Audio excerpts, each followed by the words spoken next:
Alhamdulillah wassalatu wassalamu ala Rasulillahil karim, amma ba'd. Assalamualaikum warahmatullahi wabarakatuh. Una sa lahat, inshallah tayo ay purihin natin ang Allah Subhanahu wa Ta'ala at magpasalamat sa kanyang mga biyaya.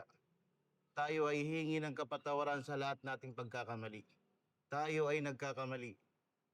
Walang oras, walang minuto, gabi man o araw, ang tao ay kakambal niya ng pagkakamali.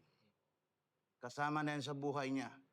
Kaya binuksan ng Allah Subhanahu wa Ta'ala ang babul istighfar, ang pintuan ng kapatawaran niya. Dahil alam niya ang tao ay nagkakamali. Al-insan ma'akhud bin kalimatun nasiyah o nisyan. Nakakalimot, nakakagawa ng kasalanan. Kaya sinabi ng Propeta sallallahu alaihi wasallam sa hadis Quds, sinabi ng Allah Subhanahu wa Ta'ala, kullu bani Adam khata'un wa khairu khata'in at-tawwabun. Ang lahat ng angkan ni Adan ay nagkakamali. Pero ang mainam sa taong nagkakamali ay yung taong kapatawaran sa Allah Subhanahu wa Ta'ala. At ito ay normal na sa atin, kakamali. Mismo ang Propeta sallallahu alaihi wasallam nagsabi siya sa kanyang hadis, wallahi, inni la astaghfirullah wa atubu ilayhi fi yawm akthar min 70 marra.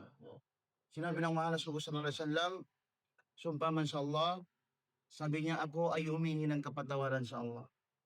Humingi ng kapatawaran sa isang araw ng 70 beses, 70 times.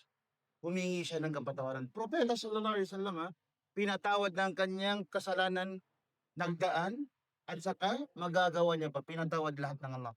Pero patuloy pa rin siya humingi ng kapatawaran. Ikaw pa kaya, ako pa kaya, na walang antas sa paningin ng Allah Subhanahu wa Ta'ala, na walang daraja, na walang ipagmamalaki sa Allah, ang hindi nagkakasala. Kaya mas mainam bilang isang normal na nilalang tulad natin, doblehin natin ang paghingi ng kapatawaran. Ito ay payo sa aking sarili at sa inyong mga minamahal na kapatid sa Islam. Naway mapulutan ng aral. Assalamualaikum warahmatullahi wabarakatuh.